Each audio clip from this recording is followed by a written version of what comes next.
السلام عليكم ورحمة الله وبركاته. الحمد لله رب العالمين والصلاة والسلام على أشرف الأنبياء والمرسلين نبينا محمد وعلى آله وصحبه أجمعين أما بعد. ബഹുമാന്യരായ സഹോദരങ്ങളെ, സഹോദരിമാർ, നോമ്പുമായി ബന്ധപ്പെട്ട വിധിവിലക്കുകൾ മനസ്സിലാക്കാനാണ് അശ്ശൈഖ് അൽ-അല്ലാമ അബ്ദുറഹ്മാൻ നാസിർ സഅദി റഹിമഹുള്ളയുടെ മൻഹജുസ് സാലിക്കീനിലെ കിതാബു സിയാം, നോമ്പിൻ്റെ അധ്യായം നാം വായിക്കാൻ തിരഞ്ഞെടുത്തത്. കഴിഞ്ഞ 2 ക്ലാസ്സുകളിലായി റമദാൻ മാസവുമായി ബന്ധപ്പെട്ട് നമ്മൾ പഠിച്ചിരിക്കേണ്ട ഒരുപാട് മസ്അലകൾ നമ്മൾ ഇതിനകം മനസ്സിലാക്കുകയുണ്ടായി. കിതാബു സിയാം എന്നുള്ളത് കേവലം റമദാനിലെ നോമ്പിനെ കുറിച്ച് മാത്രമല്ല അതിൽ ചർച്ചയാവുക, മറിച്ച് കിതാബു സിയാമിൽ നോമ്പുമായി ബന്ധപ്പെട്ട ഫർളും സുന്നത്തുമായ എല്ലാ നോമ്പുകളെക്കുറിച്ചും അതിൽ പ്രതിപാദിക്കാറുണ്ട്. അതുപോലെ തന്നെ മൻഹജുസ് സാലിക്കീനിലെ കിതാബു സിയാമിലും ഇനി അങ്ങോട്ട് നമുക്ക് വായിക്കാനുള്ളത് സുന്നത്ത് നോമ്പുമായി ബന്ധപ്പെട്ട അതിൻ്റെ ഹദീസുകളും മറ്റുമൊക്കെയാണ് അദ്ദേഹം നൽകിയിട്ടുള്ളത്. ഖാല റഹിമഹുല്ലാഹ് وسئل عن صوم يوم عرفة فقال يكفر السنة الماضية والباقية. وسئل عن صوم عاشوراء فقال يكفر السنة الماضية. وسئل عن صوم يوم الاثنين فقال ذاك يوم ولدت فيه وبعثت فيه أو أنزل علي فيه. റവാഹു മുസ്ലിം. അദ്ദേഹം പിന്നീട് ചർച്ച ചെയ്യുന്നത് യൗമു അറഫയിലുള്ള നോമ്പിനെ കുറിച്ചാണ്. നബി സല്ലല്ലാഹു അലൈഹി വസല്ലമയോട് അറഫ ദിവസത്തിലുള്ള നോമ്പിനെ കുറിച്ച് ചോദിച്ചപ്പോൾ അവിടുന്ന് പറഞ്ഞത് യുകഫിറു സനതൽ മാദിയത വൽ ബാഖിയ, അത് കഴിഞ്ഞുപോയതും വരാനിരിക്കുന്നതുമായ ഓരോ വർഷങ്ങളിലെയും പാപങ്ങൾ പുറത്തു തരും എന്നാണ് നബി സല്ലല്ലാഹു അലൈഹി വസല്ലം പറഞ്ഞിട്ടുള്ളത്. എന്നാൽ ഇത് സുന്നത്തായിട്ടുള്ളത് ഹജ്ജിൽ പങ്കെടുത്ത ഹാജിമാരല്ലാത്ത ആളുകൾക്കാണ്. ഹാജിമാരെ സംബന്ധിച്ചിടത്തോളം അറഫ ദിനം അഥവാ ദുൽഹിജ്ജയുടെ 9ാമത്തെ ദിനം, ഹജ്ജിൻ്റെ ഏറ്റവും പ്രധാനപ്പെട്ട കാര്യമായ അറഫയിൽ സംഗമിക്കുക എന്നതിനു വേണ്ടി അവർ ഒരുമിച്ച് കൂടേണ്ടതാണ്. അവരെ സംബന്ധിച്ചിടത്തോളം ആ ദിവസം നോമ്പെടുക്കൽ സുന്നത്തില്ല. നബി സല്ലല്ലാഹു അലൈഹി വസല്ലം ആ ദിവസം നോമ്പെടുക്കാതെ ഭക്ഷണം കഴിച്ചുകൊണ്ട് പാനീയം കുടിച്ചുകൊണ്ട് സ്വഹാബികൾക്ക് മാതൃക കാണിച്ചു കൊടുത്തിട്ടുണ്ട്. കാരണം അന്ന് കുറെ ഇബാദത്തുകൾ നിർവഹിക്കേണ്ട, അത്യാവശ്യം പ്രയാസങ്ങൾ ഉണ്ടായേക്കാവുന്ന ഒരു ദിനമാണ്. അതുകൊണ്ട് തന്നെ അവരെ സംബന്ധിച്ചിടത്തോളം അവർക്ക് ഹജ്ജിൻ്റെ ആ ദിവസത്തിൽ നോമ്പനുഷ്ഠിക്കൽ സുന്നത്തില്ല എന്നാണ് വളരെ കൃത്യമായി ഹദീസിലൂടെ നമുക്ക് മനസ്സിലാക്കാൻ സാധിക്കുന്നത്. എന്നാൽ അതല്ലാത്ത ആളുകൾക്കെല്ലാം തന്നെ ആ ദിവസം, അറഫ ദിവസം, ദുൽഹിജ്ജയിലെ 9ാമത്തെ ദിവസം നോമ്പനുഷ്ഠിക്കുക എന്നുള്ളത് സഹോദരങ്ങളെ അത് സുന്നത്താണ്. അതിൻ്റെ പ്രതിഫലവും മഹത്തരമായതാണ്. നബി സല്ലല്ലാഹു അലൈഹി വസല്ലം പറഞ്ഞത് യുകഫിറു സനതൽ മാദിയത വൽ ബാഖിയ, കഴിഞ്ഞുപോയതും വരാനിരിക്കുന്നതുമായ പാപങ്ങൾ പുറത്തു തരും എന്നുള്ളതാണ്. ഇവിടെ നമ്മൾ വളരെ പ്രധാനപ്പെട്ട ഒരു അടിസ്ഥാനം മനസ്സിലാക്കേണ്ടത്, അല്ലാഹു സുബ്ഹാനഹു വ തആല സൽക്കർമ്മങ്ങളിലൂടെ നമുക്ക് പാപങ്ങൾ പുറത്തു തരുന്ന എല്ലാ പാപങ്ങളും അത് ചെറു പാപങ്ങളാണ്, വൻ പാപങ്ങളല്ല. വൻ പാപങ്ങളെ സംബന്ധിച്ചിടത്തോളം അത് തൗബയിലൂടെ അല്ലാതെ അല്ലാഹു സുബ്ഹാനഹു വ തആല പുറത്തു തരികയില്ല എന്നാണ്. അതല്ലെങ്കിൽ അല്ലാഹു സുബ്ഹാനഹു വ തആല അവൻ്റെ മശിയത്ത് ഉണ്ടാകേണ്ടതുണ്ട്. ശിർക്കല്ലാത്ത കാര്യങ്ങളെല്ലാം അല്ലാഹു സുബ്ഹാനഹു വ തആല ഉദ്ദേശിക്കുകയാണെങ്കിൽ അവൻ പുറത്തു തരും. പക്ഷെ സൽക്കർമ്മങ്ങളിലൂടെ അല്ലാഹു സുബ്ഹാനഹു വ തആല പുറത്തു തരുന്നത് അത് വൻപാപങ്ങളല്ല എന്നുള്ളത് പണ്ഡിതന്മാർ വളരെ കൃത്യമായി ചർച്ച ചെയ്തിട്ടുള്ള കാര്യമാണ്. ഇപ്പോൾ നമ്മുടെ ഒരുപാട് അമലുകളുണ്ട്. നമ്മൾ നിസ്കാരത്തിന് വേണ്ടി വുളു എടുക്കുന്ന സമയത്ത് നമ്മുടെ കയ്യിലുള്ള ഓരോ വെള്ളത്തുള്ളിയോടൊപ്പവും ആ അവയവങ്ങൾ കൊണ്ട് ചെയ്ത തിന്മകൾ അല്ലാഹു സുബ്ഹാനഹു വ തആല പുറത്തു തരുമെന്നാണ്. മസ്ജിദിലേക്ക് നടന്നു വരുന്ന സമയത്ത് ഓരോ കാൽവെപ്പും അത് അല്ലാഹു തആല അതുകൊണ്ട് പാപങ്ങൾ പുറത്തു തരുമെന്നുള്ളതാണ്. ഇനി നിസ്കാരത്തിന് വേണ്ടി കാത്തിരിക്കുന്ന സമയം അത്രയും അവൻ്റെ പാപങ്ങൾ കൊഴിഞ്ഞു പോയിക്കൊണ്ടേയിരിക്കും. നിസ്കാര ശേഷം അടുത്ത നിസ്കാരത്തിന് വേണ്ടി ഇരിക്കുന്ന സമയം അത്രയും മലക്കുകൾ അല്ലാഹു മഗ്ഫിർ ലഹു, അല്ലാഹുവേ ഇവന് പാപങ്ങൾ പുറത്തു തരണമേ എന്ന് പ്രാർത്ഥിച്ചു കൊണ്ടേയിരിക്കും. ഇതൊക്കെ മഗ്ഫിറത്തിനുള്ള, പാപങ്ങൾ പുറത്തു തരാനുള്ള കാരണങ്ങളിൽ പെട്ടതാണ്. ഒരാളൊരു നിസ്കാരത്തിന് വേണ്ടി കാത്തിരിക്കലും നിസ്കാര ശേഷം മസ്ജിദിൽ ഇരിക്കലും ഒക്കെ. പക്ഷെ ഈ പറയുന്ന എല്ലാ സൽക്കർമ്മങ്ങൾ കൊണ്ട് ലഭിക്കുന്ന പാപമോചനങ്ങൾ അത് ചെറുപാപങ്ങളിൽ നിന്നാണ് എന്ന് പണ്ഡിതന്മാർ വളരെ കൃത്യമായി പറഞ്ഞതായി കാണാൻ സാധിക്കും. ഇനി കഴിഞ്ഞുപോയ പാപങ്ങൾ പുറത്തു തരിക എന്നുള്ളത് വളരെ വ്യക്തമാണ്. എന്നാൽ വരാനിരിക്കുന്ന വർഷത്തെ പാപങ്ങൾ പുറത്തു തരുമെന്ന് പറഞ്ഞത് എന്താണ്? പണ്ഡിതന്മാർ പറഞ്ഞു, അത് ഒന്നുകിൽ അവന് അള്ളാഹു സുബ്ഹാനഹു വ തആല പാപങ്ങളിൽ നിന്നും ഒരു റബ്ബിൻ്റെ ഒരു സംരക്ഷണം അവന് നൽകുന്നുള്ളതാണ്. അവന് വലിയ വലിയ പാപങ്ങളിലൊന്നും ചെന്ന് വീഴുകയില്ല. അള്ളാഹുവിൻ്റെ തൗഫീഖ് ഉണ്ടാകും. ഈ ഒരു നിയത്തോടു കൂടി അറഫ ദിനത്തിൽ ആ ഒരു ദിവസം നോമ്പെടുത്ത ഒരു വ്യക്തിക്ക് അങ്ങനെ ഒരു പ്രതിഫലം ലഭിക്കും എന്ന് പറഞ്ഞത് കാണാൻ സാധിക്കും. അതുപോലെ തന്നെ ഇനി എന്തെങ്കിലുമൊക്കെ സംഭവിച്ചു പോയിട്ടുണ്ട് എങ്കിൽ അള്ളാഹു സുബ്ഹാനഹു വ തആല അത് പുറത്തു കൊടുക്കുകയും ചെയ്യും, സംശയമില്ല. അതാണ് ഈ ഹദീസിൽ ഉദ്ദേശിക്കുന്നത്. എന്നാൽ അവിടെ പ്രത്യേകം പറഞ്ഞൊരു കാര്യമുണ്ട്, ഒരിക്കലും തന്നെ ഈ ഒരു നോമ്പ് ഞാൻ എടുക്കുന്നു എന്ന കാരണത്താൽ ഇനി വരും വർഷത്തിൽ എനിക്ക് തിന്മകൾ ചെയ്യാനുള്ള ലൈസൻസ് ആണ് എന്ന് ആരും മനസ്സിലാക്കാൻ പാടില്ല. രണ്ട് കാര്യങ്ങളാണ് അത് പറയാൻ കാരണം. ഒന്ന്, ആർക്കാണ് അറിയുക അള്ളാഹു സുബ്ഹാനഹു വ തആല അവൻ്റെ ഈ നോമ്പ് കബൂലാക്കി എന്നുള്ളത്? അല്ല, ഒരു നോമ്പിന് പറയപ്പെട്ട പ്രതിഫലം കിട്ടണമെങ്കിൽ കഴിഞ്ഞു പോയതും വരാനിരിക്കുന്നതുമായ പാപങ്ങൾ പുറത്തു തരിക എന്നുള്ളതാണല്ലോ അതിൻ്റെ പ്രതിഫലം. ഏതൊരു അമലിൻ്റെയും പ്രതിഫലം അതുപോലെ ലഭിക്കണമെങ്കിൽ അത് കബൂലായി കിട്ടണം. നമുക്ക് ആർക്കാണ് നമ്മുടെ ഒരു സുജൂദെങ്കിലും അല്ലാഹു സുബ്ഹാനഹു വ തആല കബൂലാക്കിയിട്ടുണ്ട് എന്ന് അറിയുന്ന ആരാണുള്ളത്? നമുക്കറിയില്ല നമ്മൾ ഈ അറഫ നോമ്പ് അല്ലാഹു സുബ്ഹാനഹു വ തആല സ്വീകരിച്ചിട്ടുണ്ടോ ഇല്ലേ എന്നുള്ളത്.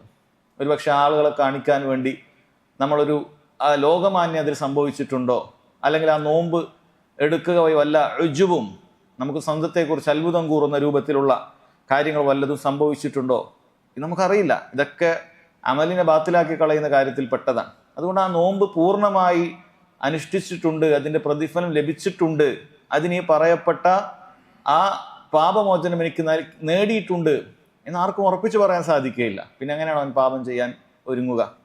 രണ്ടാമത്തെ കാര്യം പണ്ഡിതന്മാർ പറഞ്ഞത്, പാപങ്ങൾ പൊറുക്കപ്പെടാൻ ചില സബബുകൾ, കാരണങ്ങൾ ഉള്ളതുപോലെ തന്നെ പാപം പൊറുക്കപ്പെടുന്നതിന് തടയാകാനും ചില കാരണങ്ങളുണ്ട്.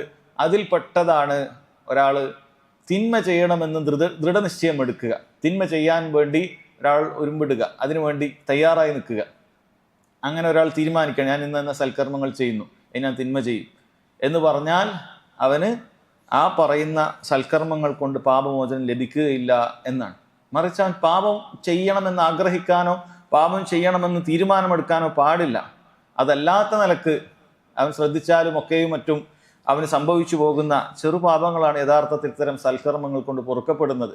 അതല്ലാതെ ഏതെങ്കിലുമൊക്കെ ഒരു സൽക്കർമ്മം ചെയ്തിട്ട്, അല്ലെങ്കിൽ ഒരു സൽക്കർമ്മം മുന്നിലുണ്ട്, അതുകൊണ്ട് അത്രയും തിന്മകൾ ചെയ്യാം എന്ന് ആരെങ്കിലും വിചാരിക്കുന്നുണ്ടെങ്കിൽ ഈ പറയപ്പെട്ട പാപമോചനം അവന് തടയപ്പെടുകയാണ് ചെയ്യുക. അതുകൊണ്ട് ഒരിക്കലും അങ്ങനെ ചിന്തിക്കാൻ പാടില്ല എന്ന് പണ്ഡിതന്മാർ പറഞ്ഞത് കാണാൻ സാധിക്കും. ഇത് അറഫ നോമ്പിനെ കുറിച്ചാണ് നമ്മൾ പറഞ്ഞത്. രണ്ടാമത് അദ്ദേഹം പറയുന്നത്, അത് ആശൂറ നോമ്പിനെ കുറിച്ച് നബി സല്ലല്ലാഹു അലൈഹി വസല്ലമയോട് ചോദിക്കപ്പെട്ടപ്പോൾ പറഞ്ഞതാണ്. അവിടുന്ന് പറഞ്ഞത്, യുകഫിറു സനതൽ മാദിയ, കഴിഞ്ഞുപോയ ഒരു വർഷത്തെ പാപങ്ങൾ അല്ലാഹു സുബ്ഹാനഹു വ തആല പുറത്തു തരുമെന്നുള്ളതാണ്. ആശൂറ നമുക്കറിയാം, മുഹറം മാസത്തിലെ 10ാമത്തെ ദിവസത്തിലാണ് ആശൂറ എന്ന് പറയുന്നത്. ആ ദിവസം നോമ്പ് അനുഷ്ഠിക്കൽ സുന്നത്താണ്. നബി സല്ലല്ലാഹു അലൈഹി വസല്ലം മദീനയിലേക്ക് എത്തുമ്പോൾ തന്നെ അവിടെ ഉണ്ടായിരുന്ന യഹൂദർ നേരത്തെ തന്നെ മുഹറം 10 നോമ്പ് അനുഷ്ഠിച്ചിരുന്നു എന്നാണ്. അവരോട് ചോദിച്ചപ്പോൾ അവർ പറഞ്ഞത്, അല്ലാഹു സുബ്ഹാനഹു വ തആല ഫിർഔനിന്റെ ഷർറിൽ നിന്നും മൂസയെയും അലൈഹിസ്സലാം ജനതയെയും രക്ഷിച്ച ദിവസമാണത്. ഞങ്ങൾ ആ വിജയത്തിന്റെ ദിവസം എന്ന കാരണത്താൽ അള്ളാഹുവിന് ശുക്ർ കാണിക്കാൻ ഞങ്ങൾ ആ ദിവസം നോമ്പ് അനുഷ്ഠിച്ചു വരികയാണ് എന്നാണ് അവർ പറഞ്ഞത്. നബി സല്ലല്ലാഹു അലൈഹി വസല്ലം പറഞ്ഞത്, നിങ്ങളെക്കാൾ മൂസയോട് ഏറ്റവും അടുത്തത്, ഏറ്റവും ബാധ്യത ഉള്ളത് എനിക്കാണ്. കാരണം മൂസ അലൈഹി സ്വലാത്തു വസ്സലാമെ യഹൂദർ ശരിയായ രൂപത്തിൽ പിൻപറ്റുന്നില്ല, അവകാശവാദം മാത്രമേ ഉള്ളൂ. അതുകൊണ്ട് എനിക്കാണ് അതിന് കൂടുതൽ അർഹതയുള്ളത്. അതുകൊണ്ട് ഞങ്ങൾ നോമ്പെടുക്കും എന്ന് നബി സല്ലല്ലാഹു അലൈഹി വസല്ലം പറയാൻ അല്ലാഹു സുബ്ഹാനഹു വ തആല അവിടെ ശർആക്കുകയാണ്. മുസ്ലിമീങ്ങൾക്കും ആശൂറ നോമ്പ് ശർആക്കുകയാണ്. എന്നിട്ട് അവിടുന്ന് പറഞ്ഞു, ഞാൻ ഇനി അടുത്ത വർഷം കൂടി ജീവിക്കുകയാണ് എങ്കിൽ ഞാൻ 9 കൂടി നോമ്പ് അനുഷ്ഠിക്കും, യഹൂദികളോട് എതിരാകുന്നതിന് വേണ്ടി. അങ്ങനെ താസുആഇന് മുഹറം 9 കൂടി നോമ്പ് അനുഷ്ഠിക്കും എന്ന് നബി സല്ലല്ലാഹു അലൈഹി വസല്ലം സഹോദരങ്ങളെ പറയാൻ. അപ്പോൾ ആശൂറ നോമ്പിനോടൊപ്പം ഒരാൾ താസുആഇന് ദുൽഹിജ്ജ മുഹറം 9 കൂടി ഒരാൾ അനുഷ്ഠിക്കുകയാണെങ്കിൽ അതിൽ വലിയ ഖൈറുണ്ട്. എന്നൊരാൾ ആശൂറ മാത്രം നോമ്പ് അനുഷ്ഠിച്ചാലും അതിൽ തെറ്റില്ല, ഈ പറയപ്പെട്ട പ്രതിഫലം ലഭിക്കും. കഴിഞ്ഞു പോയ ഒരു വർഷത്തെ പാപങ്ങൾ പുറത്തു തരാൻ അല്ലാഹു സുബ്ഹാനഹു വ തആല കാരണമാക്കിയിട്ടുണ്ട് ആശൂറയിലെ ഒരു ദിവസത്തെ നോമ്പ്. ഇത്തരം സുന്നത്ത് നോമ്പുകളൊക്കെ സഹോദരങ്ങളെ നമ്മൾ മനസ്സിലാക്കുകയും പ്രാവർത്തികമാക്കുകയും വേണം. ഇത് കിതാബ് സിയാമിൽ കൊണ്ടുവരാനുള്ള കാരണം പലരും റമളാനിന്റെ കഴിഞ്ഞാൽ പിന്നെ ഒരു സുന്നത്ത് നോമ്പ് ജീവിതത്തിൽ ഉണ്ടാവില്ല. ഇത്ര പ്രതിഫലം പറഞ്ഞ സുന്നത്ത് നോമ്പുകൾ പോലും ചില ആളുകൾ എന്ത് ചെയ്യില്ല, പരിഗണിക്കുകയില്ല. അല്ലെ, തിങ്കളും വ്യാഴവും ഒക്കെ പോട്ടെ, അതൊക്കെ ഇനി വരുന്നുണ്ട്. ഇത്ര ഒരു വർഷത്തെ 2 വർഷത്തെ പാപങ്ങൾ പുറത്തു തരുന്ന നോമ്പുണ്ട്, അതിന് ആളുകൾ ഉണ്ടാവുകയില്ല. 1 വർഷത്തെ പാപങ്ങൾ പുറത്തു തരേണ്ട നോമ്പുണ്ട്, അതിന് ആളുകൾ ഉണ്ടാവുകയില്ല. എന്നാൽ ഒരുപാട് ആളുകൾ ഉണ്ടാവുക എന്തിനാ? ഇവിടെ സുന്നത്തായി സ്ഥിരപ്പെടാത്ത ബറാഅത്ത് നോമ്പ്, അങ്ങനെയുള്ള നോമ്പ്, ഇങ്ങനെയുള്ള നോമ്പ്, അതിന് യാതൊരു സ്ഥിരപ്പെടാത്ത കാര്യങ്ങൾക്ക് വേണ്ടിയിട്ട് ആളുകൾ ഉണ്ടാകും. എന്നാൽ സുന്നത്ത് അതവർക്ക് അറിയുക പോലുമില്ല എന്നുള്ളതാണ് വസ്തുത. ഇത് സഹോദരങ്ങൾ, ഇവിടെയുള്ള ആളുകൾ, മുസ്ലിയാക്കന്മാരായ ആളുകളൊക്കെ ജനങ്ങളെ വഞ്ചിക്കുകയാണ്. ഇത്തരം സുന്നത്തുകളൊന്നും പഠിപ്പിച്ചു കൊടുക്കുകയില്ല. എന്തെങ്കിലുമൊക്കെ ബിദ്അത്തുകൾ ഉണ്ടെങ്കിൽ അതിനുവേണ്ടി വാദിക്കുകയും അതിനെ ആളുകളെ പ്രോത്സാഹിപ്പിക്കുകയും അതിന് പറയപ്പെടാത്ത രൂപത്തിലുള്ള ഒരുപാട് പോരിശകൾ പറയുകയും അങ്ങനെ ഭക്ഷണവും തീറ്റയും അങ്ങനെയാക്കി ഇബാദത്തുകളെ തീർക്കുന്നത് നമുക്ക് കാണാൻ സാധിക്കുന്നത് വളരെ സങ്കടകരമായ ഒരു കാര്യമാണ്. പിന്നീട് മൂന്നാമത് പറയുന്ന സുന്നത്ത് നോമ്പ്, നബി സല്ലല്ലാഹു അലൈഹി വസല്ലമയോട് തിങ്കളാഴ്ച ദിവസത്തെക്കുറിച്ച് ചോദിച്ചപ്പോൾ അവിടുന്ന് പറഞ്ഞതാണ്. നബി സല്ലല്ലാഹു അലൈഹി വസല്ലം പതിവായി തിങ്കളും വ്യാഴവും നോമ്പനുഷ്ഠിക്കുമായിരുന്നു എന്ന് കാണാൻ സാധിക്കും. അങ്ങനെ അവിടുത്തെ തിങ്കളാഴ്ച നോമ്പിനെ കുറിച്ച് ചോദിച്ചപ്പോൾ അവിടുന്ന് പറഞ്ഞത്, തിങ്കളാഴ്ച ദിവസത്തെ നോമ്പിനെ കുറിച്ച് ചോദിച്ചപ്പോൾ നബി സല്ലല്ലാഹു അലൈഹി വസല്ലം പറഞ്ഞത്, ദാക യൗമുൻ ഉലിത്തു ഫീഹ്, ആ ദിവസമാണ് ഞാൻ ജനിച്ചത്. നബി സല്ലല്ലാഹു അലൈഹി വസല്ലം ജനിച്ച ദിവസം ഏതാണ്? അത് തിങ്കളാഴ്ച ദിവസമാണ്. വബുഇസ്തു ഫീഹ്, എന്നെ നബിയായി അല്ലാഹു സുബ്ഹാനഹു വ തആല നിയോഗിച്ചത്, 40-ാമത്തെ വയസ്സിൽ അല്ലാഹു തആല നബിയായി നിയോഗിക്കുന്നത് അതും ഒരു തിങ്കളാഴ്ച ദിവസത്തിലായിരുന്നു. ഔ ഉൻസില അലയ്യ ഫീഹ്, അല്ലെങ്കിൽ എനിക്ക് ആദ്യമായി വഹി ഇറങ്ങുന്നത് അത് തിങ്കളാഴ്ച ദിവസത്തിലാണ് എന്നാണ് നബി സല്ലല്ലാഹു അലൈഹി വസല്ലം പറയുന്നത്. നോക്കൂ സഹോദരങ്ങളെ, ഇവിടെ നമ്മൾ മനസ്സിലാക്കുക, നബി സല്ലല്ലാഹു അലൈഹി വസല്ലം ജനിച്ചത് തിങ്കളാഴ്ചയാണ്. അല്ല, ജന്മദിനവുമായി ബന്ധപ്പെട്ട എന്തെങ്കിലുമൊക്കെ ഒരു ഹദീസ് വന്നിട്ടുണ്ടോ എന്ന് നമ്മൾ ചോദിച്ചാൽ, അഥവാ ഇവിടെ ജന്മദിനവുമായി ബന്ധപ്പെട്ട് ആഘോഷങ്ങൾ നടത്തുന്നവരോട്, മീലാദുകൾ നടത്തുന്നവരോട്, വർഷാവർഷം ഭക്ഷണവും ബിരിയാണിയൊക്കെ ആക്കിയിട്ട് മീലാദ് നടത്തുന്ന ആളുകളോട് എന്തെങ്കിലുമൊക്കെ ജന്മദിനവുമായി ബന്ധപ്പെട്ട് ഉണ്ടോ എന്ന് ചോദിച്ചാൽ അവരാകെ കൊണ്ടുവരിക അവർക്കുള്ളത് സ്വഹീഹായി ഒരു ഹദീസാണ് ഉദ്ധരിക്കാനുള്ളത്. അത് ഈ ഹദീസാണ്. എന്നിട്ട് അവർ ഈ ഹദീസിനെ കൊണ്ട് അവരുടെ നബിദിനം ആഘോഷമാക്കാൻ തെളിവാക്കാൻ. യഥാർത്ഥത്തിൽ നബി സല്ലല്ലാഹു അലൈഹി വസല്ലം ജനിച്ചു എന്നുള്ളത് സത്യമാണ്, അത് തിങ്കളാഴ്ച ദിവസമാണ്, ഈ ഹദീസിന് തെളിവാണ്. പക്ഷെ എന്താണ് നബി സല്ലല്ലാഹു അലൈഹി വസല്ലം ആ ദിവസത്തിൽ ചെയ്യാൻ പറഞ്ഞത്? എല്ലാ തിങ്കളാഴ്ചയും നോമ്പെടുക്കാനാണ് പറഞ്ഞത്. അതല്ലാതെ വർഷാവർഷം തിങ്കളാഴ്ച ദിവസത്തിലോ അല്ലെങ്കിൽ ആഴ്ചയിൽ തിങ്കളാഴ്ച ദിവസത്തിൽ വല്ല മൗലൂദ് നടത്താൻ പറഞ്ഞോ, അല്ലെങ്കിൽ ആ രൂപത്തിൽ എന്തെങ്കിലുമൊക്കെ ഒരു ബിരിയാണി കൊടുക്കാൻ പറഞ്ഞോ, ഒരു ചെറിയ എന്തെങ്കിലുമൊക്കെ ഒരു മധുര പലഹാരം വിതരണം ചെയ്യാൻ നബി സല്ലല്ലാഹു അലൈഹി വസല്ലം പറഞ്ഞിട്ടില്ല, സ്വഹാബികൾ ആരും ചെയ്തിട്ടില്ല. അപ്പോൾ ഇവർക്ക് ഒരുപാട് വർഷങ്ങൾക്ക് ശേഷം ഇവരാണ് ഗവേഷണം നടത്തിയത്, നബിദിനം ഒന്നും ഇങ്ങനെ കഴിക്കേണ്ടതാണ്, നബി സല്ലല്ലാഹു അലൈഹി വസല്ലം ജന്മദിനം കഴിക്കേണ്ടതാണ് എന്നൊക്കെ ഇവർ ഗവേഷണം നടത്തി കണ്ടുപിടിക്കുകയാണ്. യഥാർത്ഥത്തിൽ നബി സല്ലല്ലാഹു അലൈഹി വസല്ലം അങ്ങനെ പഠിപ്പിച്ചിട്ടില്ല. മറിച്ച് ജനിച്ച ദിവസം തിങ്കളാഴ്ചയാണെന്ന് അവിടെ അറിയിച്ചു വന്നിട്ടുണ്ട്. അതല്ലാതെ അത് ഏത് ഡേറ്റാണ്, അതിൻ്റെ താരീഖ് എന്താണ് എന്ന് അയിമ്മത്തുകൾ ആരും രേഖപ്പെടുത്തിയിട്ടില്ല കൃത്യമായിട്ട്. അഭിപ്രായ വ്യത്യാസത്തിനാണ് പണ്ഡിതന്മാർ. ഏത് ദിവസമാണെന്നുള്ളതിൽ പല അഭിപ്രായങ്ങൾ പറഞ്ഞിട്ടാണുള്ളത്. കാരണം ദീനുൽ ഇസ്ലാമിൽ അങ്ങനെ ഒരു ചരിത്രമില്ല, അങ്ങനെ ഒരു ശീലമില്ല. ഇന്ന ഡേറ്റുകൾ, ജന്മദിനങ്ങൾ കുറിച്ചു വെക്കുക, വാർഷികങ്ങൾ കുറിച്ചു വെക്കുക. കാരണം മുസ്ലിമീങ്ങൾക്ക് ആഘോഷിക്കാൻ 2 പെരുന്നാളുകൾ മാത്രമേ ഉള്ളൂ എന്ന് നബി സല്ലല്ലാഹു അലൈഹി വസല്ലം പറഞ്ഞതാണ്. അതുകൊണ്ട് തന്നെ അഷ്റഫുൽ ഖൽഖായ മുഹമ്മദ് മുസ്തഫ സല്ലല്ലാഹു അലൈഹി വസല്ലം ജനിച്ച ദിവസം പോലും സ്വഹാബികൾക്ക് ആർക്കും അറിയില്ല. ഒരു സ്വഹാബിയെങ്കിലും ഇത് രേഖപ്പെടുത്തിയതായിട്ട് നമുക്ക് എവിടെയും കാണൂല. നബി സല്ലല്ലാഹു അലൈഹി വസല്ലം ജനിച്ച ദിവസം ഇന്നതാണ്, ഇന്ന് റബീഉൽ അവൽ മാസത്തിൽ 12-ലാണ്. ഒരു സ്വഹാബി പറഞ്ഞതുപോലും കാണാൻ സാധിക്കുകയില്ല. മറിച്ച് അഭിപ്രായ വ്യത്യാസങ്ങളാണ്. റബീഉൽ അവൽ മാസത്തിലാണോ തന്നെ അഭിപ്രായ വ്യത്യാസം നിലനിൽക്കുന്നുണ്ട്. 8ഓളം ശക്തമായ അഭിപ്രായങ്ങളൊക്കെ അതിൻ്റെ പിന്നിലുണ്ട് എന്ന് നമുക്ക് കാണാൻ സാധിക്കും. നമ്മളിവിടെ പറഞ്ഞു വന്നത്, തിങ്കളാഴ്ച ദിവസവും വ്യാഴാഴ്ച ദിവസവും നമുക്ക് സുന്നത്തായിട്ടുള്ളത് നോമ്പെടുക്കുക എന്നുള്ളതാണ്. അതിൻ്റെ പോരിശകൾ വേറെയുമുണ്ട്. ആ ദിവസങ്ങളിലാണ് സൽക്കർമ്മങ്ങൾ അള്ളാഹുവിലേക്ക് ഉയരുക എന്നുള്ളതാണ്. ആ സമയം ഞാൻ നോമ്പുകാരനായിരിക്കാൻ ഇഷ്ടപ്പെടുന്നു എന്ന് നബി സല്ലല്ലാഹു അലൈഹി വസല്ലം പറഞ്ഞിട്ടുണ്ട്. അപ്പം അതാണ് നമ്മൾ മനസ്സിലാക്കേണ്ടത്.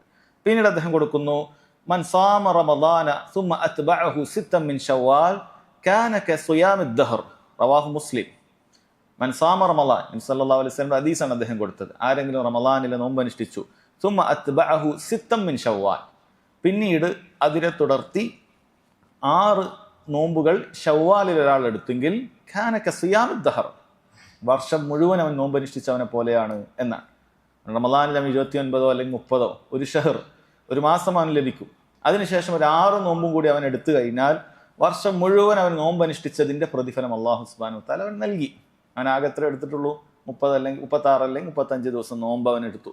എന്നാൽ അള്ളാഹു സുബ്ഹാനഹു വ തആല വർഷം മുഴുവൻ നോമ്പ് അനുഷ്ഠിച്ചതിന്റെ പ്രതിഫലം നൽകുകയാണ്. കാരണം ഒരു നോമ്പിന് ഏറ്റവും കുറഞ്ഞത് 10 പ്രതിഫലം റബ്ബ് സുബ്ഹാനഹു വ തആല നൽകും. അതുകൊണ്ട് ഈ 36 നോമ്പെടുക്കുന്ന ഒരാൾക്ക് വർഷം മുഴുവൻ നോമ്പ് അനുഷ്ഠിച്ചതിന്റെ പ്രതിഫലമാണ് ലഭിക്കുന്നത് എന്ന് മനസ്സിലാക്കണം. പക്ഷെ ഇവിടെ പ്രത്യേകം മനസ്സിലാക്കുക, ഹദീസിൽ വന്നതുപോലെ മൻ സാമ റമദാൻ, ആദ്യം റമദാൻ മാസത്തിൽ നോമ്പ് അനുഷ്ഠിക്കണം എന്ന് പറഞ്ഞാൽ റമദാനിൽ വല്ല ഖളാവും ഒരാൾക്ക് ബാക്കിയുണ്ട് എങ്കിൽ, 2 3 നോമ്പൊക്കെ ഒരാൾക്ക് നഷ്ടപ്പെട്ടു പോയിട്ടുണ്ട് എങ്കിൽ എന്ത് ചെയ്യണം? അത് ആദ്യം ഒന്ന് ഖളാവ് കിട്ടണം. ഖളാണ് ആദ്യം വീട്ടേണ്ടത്. അതിനുശേഷമാണ് ശവ്വാലിൽ 6 നോമ്പ് എടുക്കേണ്ടത്. അപ്പോഴാണ് അവന് കാനക സിയാമിദ് ദഹർ, അവന് വർഷം മുഴുവൻ നോമ്പ് അനുഷ്ഠിച്ചതിന്റെ പ്രതിഫലം ലഭിക്കുക എന്നുള്ളതാണ്. അതാണ് ഏറ്റവും ശരിയായ അഭിപ്രായമായി ഷെയ്ഖ് സുലൈമാൻ റുഹൈലി ഹഫിളഹുല്ലാഹി പോലുള്ള പണ്ഡിതന്മാരൊക്കെ വിശദീകരിക്കുമ്പോൾ പറഞ്ഞിട്ടുള്ളത്. അതുകൊണ്ട് അങ്ങനെ ഖളാ നോമ്പുള്ള ആളുകൾ എന്ത് ചെയ്യണം? ആദ്യം ഖളാ നോമ്പിന്റെ നിയ്യത്തിലാണ് നമ്മൾ എന്ത് ചെയ്യേണ്ടത്? ശവ്വാലിൽ നോമ്പ് എടുക്കേണ്ടത്. അതിനുശേഷമാണ് പിന്നീട് ശവ്വാലിൽ നോമ്പ് എടുക്കേണ്ടത്. അതിനുശേഷമാണ് ഈ 6 നോമ്പ് എടുക്കേണ്ടത് എന്ന് ശ്രദ്ധിക്കുക. പിന്നീട് അദ്ദേഹം പറയുന്നത് മാസത്തിലുള്ള 3 നോമ്പുകളെ കുറിച്ചാണ്. ഹദീസ് കൊടുക്കുന്നു, വഖാല അബൂദർറിൻ റളിയല്ലാഹു അൻഹു, മഹാനായ സ്വഹാബി അബൂദർ റളിയല്ലാഹു അൻഹു പറയാൻ, അമറനാ റസൂലുള്ളാഹി സ്വല്ലല്ലാഹു അലൈഹി വസല്ലം അൻ നസൂമ മിനശ്ശഹരി 3 അയ്യാം. നബി സല്ലല്ലാഹു അലൈഹി വസല്ലം നമ്മളോട് കൽപ്പിച്ചിട്ടുണ്ട് എല്ലാ മാസത്തിലും 3 ദിവസം നോമ്പ് അനുഷ്ഠിക്കാൻ. 13 و14 و15, 13, 14, 15. അറബി മാസത്തിലെ 13, 14, 15 ഈ ദിവസങ്ങളിൽ നോമ്പെടുക്കാൻ നബി സല്ലല്ലാഹു അലൈഹി വസല്ലം നമ്മോട് കൽപ്പിച്ചിട്ടുണ്ട് എന്നാണ്. ഇത് മുസ്തഹബാണ് എന്നുള്ളത് ഇജ്മാ ഉള്ള കാര്യമാണ്. നോമ്പുകളിൽ നിർബന്ധമുള്ളത് റമദാനിലെ നോമ്പ് മാത്രമാണ്. അതല്ലാത്ത ബാക്കി എല്ലാ നോമ്പുകളും സുന്നത്താണ്. ഒരാൾ നേർച്ചയോ മറ്റോ ആക്കിയാലല്ലാതെ ഒരു സുന്നത്തായ ദിവസം ഞാൻ നോമ്പെടുക്കുമ്പോൾ നേർച്ച എന്നൊരാൾ പറഞ്ഞു കഴിഞ്ഞാൽ അയാൾക്കത് എടുക്കൽ വാജിബാകും. അതല്ല എങ്കിൽ റമദാനിലല്ലാതെ മറ്റു നോമ്പുകളൊന്നും നിർബന്ധമില്ല എന്നുള്ളത് ഏക അഭിപ്രായമുള്ള കാര്യമാണ്. സഹോദരങ്ങളെ, ഇത് മാസത്തിലുള്ള 3 നോമ്പാണ്. ഈ 3 നോമ്പ് എടുത്തു കഴിഞ്ഞാലും നമുക്ക് കാണാൻ സാധിക്കും, ഹദീസുകളിൽ വന്നിട്ടുണ്ട്, അതിന് വർഷം മുഴുവൻ നോമ്പ് എടുത്തവനെ പോലെ എന്നാണ്. അപ്പം എല്ലാ മാസവും ഒരാൾ 3 നോമ്പ് എടുത്തു കഴിഞ്ഞാൽ ഒരു നോമ്പിന് 10 പ്രതിഫലമാണ്. അയാൾ ആ മാസം മുഴുവൻ നോമ്പ് എടുത്തവനെ പോലെയായി. അങ്ങനെ 12 മാസത്തിൽ 3 നോമ്പ് ഒരാൾ എടുത്തു കഴിഞ്ഞാൽ അവൻ വർഷം മുഴുവൻ നോമ്പുകാരൻ്റെ പ്രതിഫലം അവന് കിട്ടി. ഇപ്പം ഇജറ വർഷം 1446 ഈ വർഷം ഒരാൾ എല്ലാ മാസത്തിലും 3 ദിവസം നോമ്പെടുത്തിട്ടുണ്ടെങ്കിൽ ആ വർഷം മുഴുവൻ അവൻ സുന്നത്ത് നോമ്പ് എടുത്തു എന്നാണ്, അതിൻ്റെ പ്രതിഫലമാണ് അവൻ ലഭിച്ചിട്ടുള്ളത്. ഇനി ആരാണ് അത് വർദ്ധിപ്പിക്കുന്നത്, അവനത് കൂടുതൽ കിട്ടും. പക്ഷെ മിനിമം എല്ലാ മാസവും 3 നോമ്പ് എടുത്തവന് ആ വർഷം മുഴുവൻ പ്രതിഫലം, വർഷം മുഴുവൻ നോമ്പ് മറ്റവൻ്റെ പ്രതിഫലം അവൻ ലഭിച്ചു കഴിഞ്ഞിരിക്കുന്നു എന്നാണ്. ഇപ്പോൾ ശവ്വാലിലെ നോമ്പെടുക്കുന്ന ആൾക്ക് 1 വർഷം നോമ്പെടുത്ത പ്രതിഫലം അങ്ങനെ കിട്ടി. എല്ലാ മാസവും 3 നോമ്പെടുക്കുന്നവന് 1 വർഷം നോമ്പെടുത്തവൻ്റെ പ്രതിഫലം പിന്നെയും കിട്ടുകയാണ്. ഒരു വർഷത്തിൽ തന്നെ ഒരുപാട് പ്രതിഫലം ഒരാൾക്ക് വാങ്ങാൻ സാധിക്കുന്ന കാര്യമാണ് ഇതൊക്കെയും. അതുകൊണ്ട് മാസത്തിൽ ഒരു 3 നോമ്പ് നമ്മൾ അനുഷ്ഠിക്കാൻ ശ്രമിക്കുക. ഇവിടെ പ്രത്യേകം ശ്രദ്ധിക്കുക, ഇതിൽ 13, 14, 15 എടുക്കുക എന്നുള്ളത് അഫ്ളലായ കാര്യം എന്ന് മാത്രമാണ്. അതിൽ തന്നെ വേണമെന്ന് നിർബന്ധമില്ല. ഒരാൾക്ക് ആ ദിവസം സാധിച്ചിട്ടില്ലെങ്കിൽ ഏത് 3 ദിവസം ഒരാൾക്ക് നോമ്പ് അനുഷ്ഠിക്കാവുന്നതാണ് ഈ പ്രതിഫലം കിട്ടണമെങ്കിൽ. കാരണം ഒരുപാട് ഹദീസുകളിൽ കൂടുതൽ സ്ഥിരപ്പെട്ടു വന്നത് മാസത്തിലെ 3 നോമ്പ് എന്നാണ്. സിയാമു സലാസതി അയ്യാമി മിൻ കുല്ലി ഷഹർ, എല്ലാ മാസത്തിലും 3 നോമ്പെടുക്കാൻ റസൂലുള്ളാഹി സ്വല്ലല്ലാഹു അലൈഹി വസല്ലം വസിയത്ത് നൽകി എന്ന് പറഞ്ഞിട്ട് അങ്ങനെയാണ് ഒരുപാട് ഹദീസുകൾ വന്നിട്ടുള്ളത്. ഈ 13, 14, 15 കൂടുതൽ സ്ഥിരപ്പെട്ടു വന്ന കാര്യങ്ങൾ മാസത്തിലെ 3 നോമ്പ് എന്നുള്ള നിരുപാധിക പ്രയോഗമാണ്. അതുകൊണ്ട് പണ്ഡിതന്മാർ പറഞ്ഞത് ഏത് 3 ദിവസം ഒരാൾക്ക് എടുക്കാം. അത് 13, 14, 15 തന്നെ എടുക്കേണ്ടതില്ല. അത് വിട്ടിട്ടും എടുക്കുക. ഒരാൾ മാസത്തിലൊരു തിങ്കൾ നോമ്പെടുത്തു, ഒരു വ്യാഴം നോമ്പെടുത്തു, അടുത്തൊരു തിങ്കൾ നോമ്പെടുത്തു. ഈ 3 നോമ്പെടുത്തു കഴിഞ്ഞാൽ അയാൾ ആ മാസം മുഴുവൻ നോമ്പെടുത്തവനെ പോലെയായി. ഇനിയുള്ള വ്യാഴം തിങ്കളൊക്കെ എടുത്ത് അവൻ എക്സ്ട്രാ ബോണസാണ്, പിന്നെയും കൂടുതൽ പ്രതിഫലം കിട്ടിക്കൊണ്ടേയിരിക്കുകയാണ്. 3 നോമ്പ്, ഏത് നോമ്പ് അങ്ങനെ തുടർച്ചയായിട്ടോ അല്ലാതെ എടുത്താൽ പോലും സഹോദരങ്ങളെ അതവന് മാസം മുഴുവൻ പ്രതിഫലം ലഭിക്കുന്ന ഈ പറയപ്പെട്ട ഹദീസിന്റെ പരിധിയിൽ പെടുമെന്നുള്ളത് പണ്ഡിതന്മാർ വളരെ കൃത്യമായി പറഞ്ഞിട്ടുണ്ട്. എന്നാൽ അയ്യാമുൽ ബീദിൽ 13, 14, 15 എടുക്കുകയാണെങ്കിൽ അതാണ് കൂടുതൽ ഉത്തമം എന്ന് ഈ ഹദീസിന്റെ അടിസ്ഥാനത്തിൽ പണ്ഡിതന്മാർ വിശദീകരിച്ചത് കാണാൻ സാധിക്കും. പിന്നീട് അദ്ദേഹം ചർച്ച ചെയ്യുന്നത് നോമ്പ് അനുഷ്ഠിക്കൽ നിഷിദ്ധമായ ദിവസങ്ങളെക്കുറിച്ചാണ്. നോമ്പ് അനുഷ്ഠിക്കൽ നിഷിദ്ധമായ ദിവസമുണ്ട്. നോമ്പിന് എത്ര പോരിശ പറഞ്ഞാലും, നോമ്പിന് എത്ര പ്രതിഫലമുള്ള കാര്യമാണെന്ന് പറഞ്ഞാലും, അള്ളാഹു സുബ്ഹാനഹു വ തആല നിഷിദ്ധമാക്കിയ ദിവസങ്ങളിൽ ആരെങ്കിലും നോമ്പ് അനുഷ്ഠിക്കുകയാണ് എങ്കിൽ അത് സ്വീകരിക്കപ്പെടുകയില്ല എന്ന് മാത്രമല്ല അയാൾ കുറ്റക്കാരനുമാകും. ദീൻ അങ്ങനെയാണ്, നമ്മുടെ ബുദ്ധിക്ക് അനുസരിച്ചിട്ടല്ല. അള്ളാഹു ഹറാമാക്കിയ ദിവസം, നിഷിദ്ധമാക്കിയ ദിവസം ഒരാൾ അള്ളാഹുവിൽ നിന്ന് പ്രതിഫലം കിട്ടണമെന്ന് വിചാരിച്ച് നോമ്പെടുത്താലും അത് സ്വീകരിക്കപ്പെടുകയില്ല എന്ന് മാത്രമല്ല കുറ്റക്കാരനായി തീരും. അപ്പം അതിൽപ്പെട്ടതാണ് അദ്ദേഹം കൊടുക്കുന്നു വനഹ അൻ സിയാമി യൗമൈനി, 2 ദിവസത്തിൽ നബി സല്ലല്ലാഹു അലൈഹി വസല്ലം നോമ്പെടുക്കൽ വിലക്കി. യൗമുൽ ഫിത്ർ വയൗമുൻ നഹർ മുത്തഫഖുൻ അലൈഹി. ഏതൊക്കെയാണത്? ഒന്ന് യൗമുൽ ഫിത്ർ, ചെറിയ പെരുന്നാൾ ദിനമാണ്. ഈദുൽ ഫിത്തറിന്, ചെറിയ പെരുന്നാൾ ദിനത്തിൽ നോമ്പെടുക്കൽ നിഷിദ്ധമാണ്. വയൗമുൻ നഹർ, ബലിപെരുന്നാൾ ദിവസമാണ്, അഥവാ ദുൽഹിജ്ജയുടെ 10-ന് ആ ദിവസം നോമ്പെടുക്കൽ സഹോദരങ്ങളെ നിഷിദ്ധമാണ്. ഇത് മുസ്ലിമീങ്ങൾക്കിടയിൽ ഏകാഭിപ്രായമുള്ള കാര്യമാണത്. അതുകൊണ്ട് പെരുന്നാൾ ദിവസം ഒരാളും തന്നെ ഭക്ഷണം കഴിക്കാതെ വെള്ളം കുടിക്കാതെ നോമ്പ് അനുഷ്ഠിക്കുക എന്നുള്ളത് ചെയ്യാൻ പാടില്ല. അത് നിഷിദ്ധമായ കാര്യമാണ് എന്ന് മനസ്സിലാക്കണം. ഹറാമായ കാര്യമാണ്, ഒരാൾക്കത് ചെയ്യാൻ പാടില്ല. പെരുന്നാൾ ദിവസം അവൻ പട്ടിണി അടക്കാൻ പാടില്ല എന്നുള്ളത് പ്രത്യേകം ശ്രദ്ധിക്കുക. അതിനുശേഷം അദ്ദേഹം നിഷിദ്ധമായ അടുത്ത ദിനങ്ങളെക്കുറിച്ചാണ് പറയുന്നത്. വഖാല അയ്യാമു തശ്രീഖി അയ്യാമു അക്ലിൻ വശുർബിൻ വദിക്റുൻ ലില്ലാഹി അസ്സ വജൽ റവാഹു മുസ്ലിം. പിന്നീടുള്ളത് അയ്യാമു തശ്രീഖാണ്. ഏതാണ് അയ്യാമു തശ്രീഖ്? സഹോദരങ്ങളെ, ദുൽഹിജ്ജയിലെ 11, 12, 13 ദിവസങ്ങൾക്കാണ് അയ്യാമു തശ്രീഖ് എന്ന് പറയുന്നത്. പെരുന്നാൾ കഴിഞ്ഞിട്ട് വരുന്ന 3 ദിവസങ്ങൾ, ബലി പെരുന്നാൾ കഴിഞ്ഞിട്ട് വരുന്ന 3 ദിവസങ്ങൾ. ഈ 3 ദിവസങ്ങളിലും നോമ്പെടുക്കാൻ പാടില്ല. ആർക്കൊഴികെ? ഹജ്ജിന് ബലിമൃഗത്തെ അറക്കാൻ സാധിക്കാത്ത ആളുകൾക്ക്, ബലിമൃഗം കിട്ടാതെ അറക്കാൻ സാധിക്കാത്ത ആളുകൾക്ക് അതിന് പ്രായശ്ചിത്തമായി ചെയ്യേണ്ടത് 10 ദിവസത്തെ നോമ്പാണ്. അത് 3 ദിവസം മക്കത്ത് വെച്ചും ബാക്കി 7 നോമ്പ് നാട്ടിലെത്തിയിട്ടെടുത്താലും മതി. അങ്ങനെയാണ് ആ 10 ദിവസം നോമ്പ് പൂർത്തിയാക്കേണ്ടത്.